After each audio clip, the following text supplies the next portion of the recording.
قوم کھڑی ہوگی مکہ مدینہ کی حفاظت کے لیے، لیکن ہم تو ان کا حصہ بن جائیں گے.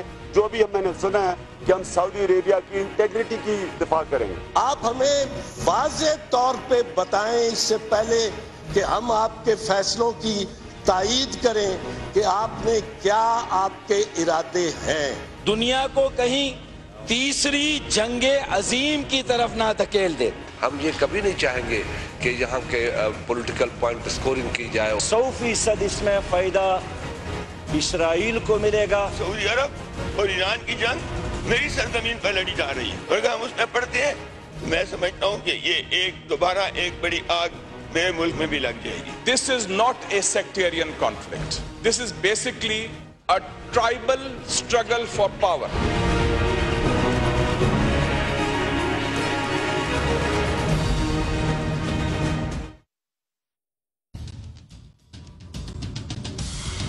السلام علیکم، آپ دیکھ رہے ہیں پروگرام پاکستان آج رات. میں ہوں آپ کا میزبان احتشام خالد. آج کے پروگرام میں ہم بات کریں گے یمن کی صورتحال کی، خصوصاً یمن کے حوالے سے جو پاکستان کا کردار ہے. اور پاکستان نے پارلیمنٹ کا مشترکہ اجلاس بلایا، اور پاکستان کی ہسٹری میں شاید یہ پہلی بار ہوا ہے کہ خارجہ امور کی اتنی امپورٹنٹ ڈیسیجن پارلیمنٹ میں بیٹھ کر تمام پولیٹیشنز، تمام پولیٹیکل سٹیک ہولڈرز نے یہ لی ہے. پاکستان نے یمن جنگ میں غیر جانبدار رہنے کا فیصلہ کیا ہے. گو کہ خواجہ آصف صاحب ایک وفد کی صورت میں سعودی عرب گئے تھے، اور سعودی عرب کے جو بھی تحفظات تھے یا مطالبات تھے وہ جاننے کی کوشش کی، اور خواجہ آصف صاحب نے فلور آف دا ہاؤس پر یہ کھڑے ہو کر کہا کہ سعودی عرب نے جنگی لڑاکا طیارے اور بحری جہاز مانگے ہیں. اس کا مطلب یہ ہے کہ سعودی عرب پاکستان کی پوری سپورٹ مانگ رہا ہے یمن میں سٹرائکس کے حوالے سے. لیکن پاکستان نے اس سلسلے میں، حکومت وقت نے اس سلسلے میں پارلیمنٹ سے رجوع کیا، اور پارلیمنٹ کا ایک مشترکہ اجلاس ہوا. اس سے پہلے جو ہماری ملٹری قیادت ہے اس کی کئی ملاقاتیں ہوئیں سویلین لیڈرشپ سے، اور وہ دونوں ایک پیج پر تھے. ایک ڈیسیجن تھا، آرمی چیف بھی صحافیوں سے گفتگو میں یہ کہہ چکے تھے کہ پارلیمنٹ جو فیصلہ کرے گی وہ انہیں منظور ہوگا. اور یہ پھر مدعا رکھا گیا پارلیمنٹ کے سامنے. پارلیمنٹ کے اندر اپوزیشن نے شروع کے دنوں میں تو حکومت کو کافی تنقید کا نشانہ بنایا، اور یہ کہا کہ حکومت اپنی کوئی واضح پوزیشن سامنے لے کے آئے. اور کچھ لوگوں نے یہاں تک کہا کہ حکومت اندرون خانہ سعودی عرب کے ساتھ تمام معاملات طے کر چکی ہے، پارلیمنٹ کا اجلاس بلانا ایک ٹوپی ڈرامہ ہے. لیکن اس کے بعد ہم نے دیکھا کہ گزشتہ دنوں ایک متفقہ قرارداد ریزولوشن لائی گئی ہے جس میں غیر جانبدار رہنے کا فیصلہ کیا گیا ہے، اس جنگ میں فریق نہ بننے کا فیصلہ کیا گیا ہے. بس صرف اس میں ایک پوائنٹ ہے جو کہ 12 نکات پر مشتمل یہ ریزولوشن ہے، لیکن اس میں 10ویں نمبر پر لکھا گیا ہے کہ پاکستان ول stand shoulder to shoulder with Saudi Arabia and it's people, کہ اگر اس کی انٹیگریٹی پر کوئی بات آئی تو پاکستان سعودی عرب کے ساتھ ہوگا. لیکن بوٹس آن گراؤنڈ یا ٹروپس بھیجنے کے حوالے سے اس جو قرارداد ہے 12 نکات پر مشتمل، اس میں کوئی ذکر نہیں ہے. اب سوال یہ ہے کہ پاکستان کی سعودی عرب کے ساتھ پاکستانی عوام کی ایک جذباتی ایفیلیشن بھی ہے حرمین شریفین کی وجہ سے، اور پاکستان بارہا یہ کہہ چکا ہے کہ حرمین شریفین پر کوئی بھی آنچ نہیں آنے دی جائے گی، اور پاکستان ہر لمحہ وہاں پر کھڑا ہوگا. اب پاکستان میں کچھ ہلکے پاکستانی اس غیر جانبدارانہ سٹینس کو تنقید کا نشانہ بنا رہے ہیں کہ کہیں پاکستان سے عالمی جو عالم اسلام ہے اس میں تنہا نہ رہ جائے. یہ ایک نقطہ ہے جو کہ اٹھایا جا رہا ہے. اور دوسری جانب عرب لیگ نے مایوسی کا اظہار کیا ہے پاکستان نے جو بھی سٹینس لیا ہے اس حوالے سے. اور سوال یہ ہوتا ہے کہ اب عرب دنیا کے ساتھ پاکستان کے تعلقات کیا ہوں گے، خصوصاً سعودی عرب کے ساتھ پاکستان کے تعلقات کیا ہوں گے. اور یو اے ای نے بھی پاکستان کے کردار کو تنقید کا نشانہ بنایا اس حوالے سے کہ پاکستان اور ترکی نے جو سٹینڈ لیا ہے. پاکستان یہ کہتا ہے کہ وہ ثالث کا کردار ادا کرے گا. ترکی بھی اس سلسلے میں کوششیں کر رہا ہے. ایرانی وزیر خارجہ بھی یہاں پر آئے، پاکستان کی ان سے بھی بات چیت ہوئی. اب دیکھنا یہ ہے کہ پاکستان کیا ثالث کا کردار ادا کر سکے گا. اور ساتھ ہی ساتھ اب جو بڑا مسئلہ ہے وہ عرب لیگ کے ساتھ پاکستان کے تعلقات ہیں، عرب دنیا کے ساتھ پاکستان کے تعلقات ہیں. اور سعودی عرب پاکستان کی ریلیشن شپ ایسی ہے کہ پاکستان جو بولتا ہے وہ سعودی عرب کرتا ہے. نون لیگ کی حکومت جیسے آئی تو 1.5 بلین دے دیے گئے اور پوچھا بھی نہیں گیا کہ آپ واپس کریں گے یا نہیں. تو اس سے آپ اندازہ لگا سکتے ہیں کہ سعودی عرب پاکستان کو فائنینشلی بھی کس طرح سے سپورٹ کرتا ہے. یہ وہ بنیادی سوالات ہیں جن کے اوپر آج ہم بات کریں گے. اپنے مہمانوں کا آپ سے تعارف کراؤں گا، لیکن پہلے ایک بریک لوں گا. بریک سے واپس آتے ہیں اور پھر آپ کو بتاتا ہوں کہ ہمارے کون سے مہمان ہیں اور ہم کون کون سے سوالات اٹھائیں گے.